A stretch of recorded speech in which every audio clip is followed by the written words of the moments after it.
یہ 2004 کی بات ہے کہ ہانگ کانگ نے پاکستانیوں کے لیے انٹری کر دی۔ اس سے پہلے تقریباً ساری دنیا کے لیے وہاں پہ انٹری تھی، کیونکہ یہ ایک الگ سے سٹی ہے لیکن الگ سے اپنا وجود رکھتا ہے، اور ایک کنٹری کی حیثیت تھی اس کی بعد میں یہ چائنا سے ملا۔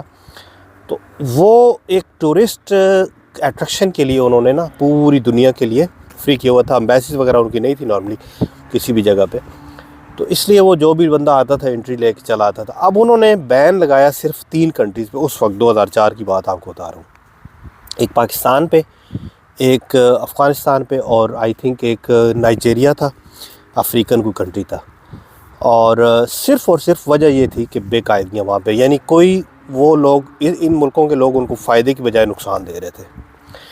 اب آپ دوسری طرف دیکھیں، چائنا کا کیونکہ ہانگ کانگ جو ہے وہ اس کو حصہ سمجھتے ہیں، اور اب گورنر نے ان کو حوالے بھی کر دیا ہے، آلدو کہ وہاں پہ وہ باقاعدگی نہیں ہے ایسے جیسے کنٹری کا سٹی ہوتا ہے، ابھی بھی ان کا لا وغیرہ ڈیفرنٹ چل رہا ہے، لیکن کیونکہ چائنا کے انڈر آتا ہے۔ اب چائنا گورنمنٹ جو ہے آپ دیکھیں کہ دنیا میں اتنی اچھی یعنی فرینڈشپ ہے پاکستان کے ساتھ، کہ واحد ایک پاکستان ایسا ملک ہے کہ جس کی کوئی ویزا فیس نہیں ہے، اور جب تک وہاں پہ انٹری تھی لوگ آتے جاتے تھے ہانگ کانگ سے چائنا، تو چائنا کی امبیسی میں ہم لوگ جاتے تھے، ہمیں کوئی فیس وغیرہ نہیں، یعنی وہاں پہ انٹر ہونا ایگزٹ ہونا تو پاکستانیوں کو کوئی فیس وغیرہ نہیں دینی پڑتی تھی، جبکہ انڈینس یا بنگلہ دیش کے، نیپال کے لوگ، سری لنکا کے، وہ سارے فیس جمع کرواتے تھے۔ تو ہم ایک پراؤڈ فیل کرتے تھے، میں ذاتی طور پہ پراؤڈ فیل کرتا تھا کہ یار چائنا ہمارا ایک دوست ملک ہے، تو ہمیں فیس نہیں دینی پڑتی، وہاں پہ انٹر ہو کے دوبارہ یہاں پہ انٹری لے لی ہانگ کانگ میں۔ اچھا، اس کے بعد ہانگ کانگ نے پابندی لگا دی۔ اب صورتحال یہ تھی کہ وہاں شنزن بارڈر پہ، کیونکہ لوگ زیادہ تر بزنس کرتے تھے، تو ان ہمارے لوگوں کا بزنس کا تو کوئی چکر ہی نہیں تھا۔ ان لوگوں کو جب لگا کہ کیونکہ انڈینس کو بند نہیں کر سکتے تھے، انڈیا میں بھی جو پنجاب ہے، سردار ہیں، ان میں بھی بے قاعدگیاں تھیں، لیگل سارا کچھ تھا، لیکن کیونکہ وہاں سے کسی حد تک بزنس بھی ہو رہا تھا انڈیا سے، دوسرے لوگ جو ہے وہ مال وغیرہ لے کے جاتے تھے وہاں سے، تو وہ کمپلیٹلی ان کو بند نہیں کر سکتے تھے۔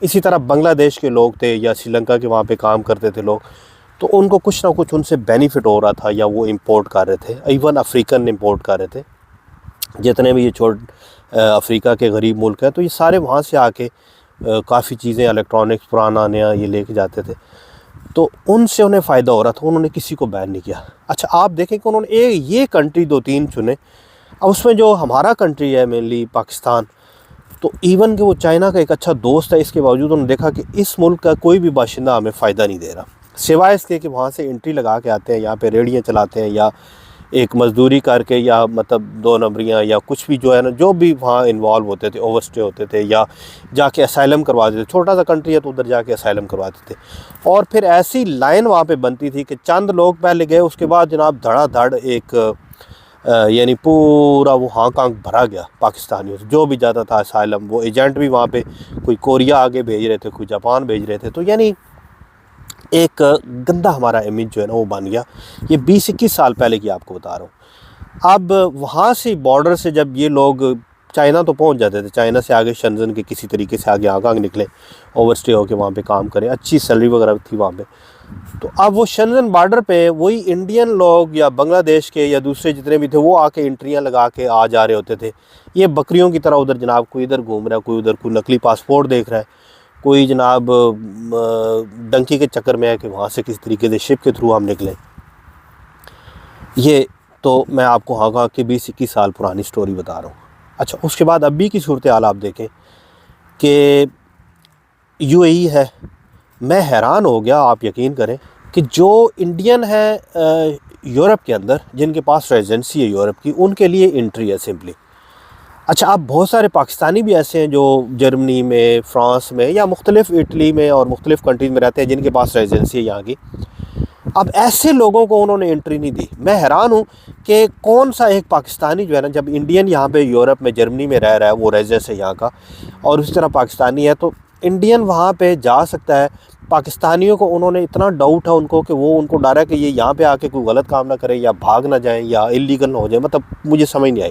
آلدو کہ ایک آدمی جب یورپ میں رہ رہا ہے، وہ جرمن ریزیڈنسی ہے اس کے پاس، اٹالین ہے، اسپینش ہے، یا UK سے ہے، یا امریکہ سے، تو اس کو تو میرا خیال ہے کہ کوئی پرابلم نہیں، جیسے ترکی والے بھی دے دیتے ہیں۔ تو میں حیران رہ گیا کہ انہوں نے یہ کیوں ایسا ہمارے ساتھ برتاؤ کیا کہ انڈیا والوں کو دے دیا، پاکستانیوں کو نہیں دیا. مطلب کون سی ایسی کمی ہے ہم لوگوں میں. اچھا اس کے بعد ابھی عمان میں آپ دیکھیں صورتحال، یہ جو میں آپ کو کرنٹ سچویشن بتا رہا ہوں، یہ ایسے ملک ہیں کہ ان ملکوں کو کھڑے ہی پاکستان نے کیے. ان ملکوں کے پاس کچھ بھی نہیں تھا سوائے ریت کے. یہ لوگ نہ ہی ان میں سینس ہے کوئی، نہ اتنا عقل ہے ان لوگوں میں. یہ ڈائریکٹ جو ہے نا اونٹوں سے یہ جیپوں میں چلے گئے ہیں، بڑی بڑی گاڑیوں میں چلے گئے ہیں، یہ گدھے ہیں. لیکن ان کا تیل نکلنے کی وجہ سے ایک چیز میں آپ کو بتاؤں کہ ان لوگوں کی مینجمنٹ آپ دیکھیں کہ اچھی ہے. ادروائز تیل صرف نکلنا بات نہیں ہوتی، انہوں نے اس چیز کو مینج بھی کیا ہے. تو آپ دیکھیں کتنا ابھی انہوں نے ٹورسٹ اس کو پوائنٹ بنا دیا ہے، دبئی میں لوگ جاتے ہیں دنیا بھر سے. عمان اسی طرح ڈیولپ ہو رہا ہے. تو انہوں نے جناب پاکستانیوں کو جہاں پہ دیکھتے ہیں، ہم 2-4 ماہ گزرتے ہیں اس کے بعد پتہ چلتا ہے جی عمان میں مجھے پتہ تھا ابھی کچھ عرصہ پہلے وہ دے رہے تھے، ابھی انہوں نے بند کر دیا. اچھا بنیادی وجہ میں اکثر یہ سوچنے پہ مجبور ہو جاتا ہوں کہ کیا ایسی وجوہات ہے، اور مجھے بڑی پریشانی ہوتی ہے. میں ٹریول کرتا ہوں، میں نے مور دین 100 کنٹریز میں ٹریول کیا. تو میرا یہ پیشن ہوتا ہے، میں اکثر جو ہے نا مطلب بزنس پہ، ریئل اسٹیٹ پہ میں بات کرتا ہوں، بزنس بھی کرتا ہوں میں. ریئل اسٹیٹ کا ہمارا جو ہے نا گولڈن ویزا، اور دوسرا میں ترکی میں بہت کام کیا. تو مجھے اس چیز کا بڑا دکھ ہوتا ہے کہ پاکستانی جو ہے ان کو آخر کیوں ایسا ہمارے ساتھ ہو رہا ہے. یہ سارے کنٹریز ہم نے ان کو خود کھڑا کیا ہے، انہوں نے بہت ساری چیزیں ہم سے سیکھی ہیں. بہت سارے ایسے کنٹریز ہیں، آپ کوریا دیکھ لیں، یہ آپاشی کا سسٹم جو ہمارا ہے انہوں نے دیکھ کے آ کے تو اس کے بعد یہ اپنا انہوں نے سسٹم شروع کیا. ہم جناب وہاں بالکل اپنی روٹی بھی اور گندم بھی پوری نہیں کر پا رہے. اسی طریقے سے بہت ساری چیزیں جو ہے نا وہ سیکھی. پی آئی اے ہماری اب حالت دیکھ لیں اس کی، پی آئی اے کی جیب سے پیسے دے کے عوام کے تو وہ چل رہی ہے ایئر لائن جس میں جگہ نہیں ملتی پیسنجر کے لیے. اور ادھر ایمریٹس دیکھ لیں، دنیا کی جو ٹاپ ایئر لائنس ہیں اس میں آ رہی ہے. یہ ساری کھڑی پاکستان نے کی ہے. تو آخر کون سی ایسی وجہ ہے؟ تو جب میں نے غور کیا تو مجھے لگا کہ دونوں طرف قصور ہے. یہ گورنمنٹ کا بھی قصور ہے، ہمارے پولیٹیشنز کا. ہماری گورنمنٹ باقاعدہ نہیں چلی، کوئی بھی کسی کو لمبے عرصے تک ہم نے چانس نہیں دیا. اور ہمارا بھی قصور ہے کہ ہم خود بھی جو ہے نا اپنے، یعنی ہم لوگ کسی بھی جگہ پہ جا کے تو ہم شارٹ کٹ جو ہے وہ راستہ دیکھتے ہیں. تو اگر آپ چاہتے ہیں کہ ہمارا کوئی امیج بہتر ہو، ہمارے ویزے بہتر ہوں، تو خدا را ایک تو میری گورنمنٹ سے اپیل ہے کہ یہ اس پہ بڑا سخت فوکس کریں. جو ہمارے ینگسٹر ہیں یہ بیچارے بالکل، ان بیچاروں کو رستہ ہی کوئی نہیں مل رہا. ان کو ایک ڈگر دیں، پورے پنجاب، بلوچستان، سندھ، سرحد میں ساری جگہ پہ آپ ایک ایجوکیشن سسٹم کر کے ان کو یہ چیزیں سکھائیں، اس پہ روک تھام کریں، بچوں کو ایک ڈائریکشن دیں. آپ ہماری جو آنے والی نسل ہے تو آپ کو اگلے 5-10 سالوں میں اس کا رزلٹ نکلے گا کچھ بہتر. اور جو بھی گورنمنٹ ہے اور دوسرے لوگوں کو بھی چاہیے کہ کسی بھی جگہ پہ جائیں تو لڑائی کریں وہاں پہ حق کے ساتھ، ایمانداری کے ساتھ. شارٹ کٹ نہیں کہ چلو میں کوئی قرضہ نکلوا کے وہاں سے بھاگ گیا، یا میں جو ہے نا مجھے شارٹ ایک راستہ کہیں سے ڈنکی لگی یا کہیں سے بھی. نہیں، تھوڑا فائٹ کرنا سیکھیں، بزنس کی طرف آئیں، اچھی جو ہے نا آپس میں اتفاق کرنا سیکھیں. 5-10 آدمی مل کے جو ہے نا کوئی بزنس کریں. میں انشاءاللہ کوشش کر رہا ہوں کہ یہاں پہ جو اپرچونیٹیز ہیں میں ساتھ ساتھ بتاتا بھی رہتا ہوں. تو اس طرح مل کے کوئی جو ہے نا اپنا بزنس کرنا سیکھیں، بے اتفاقی چھوڑ دیں، ایک دوسرے کے ساتھ فراڈ چھوڑ دیں، تو یہ چیزیں بہتر ہونا شروع ہو جائیں گی. اللہ حافظ.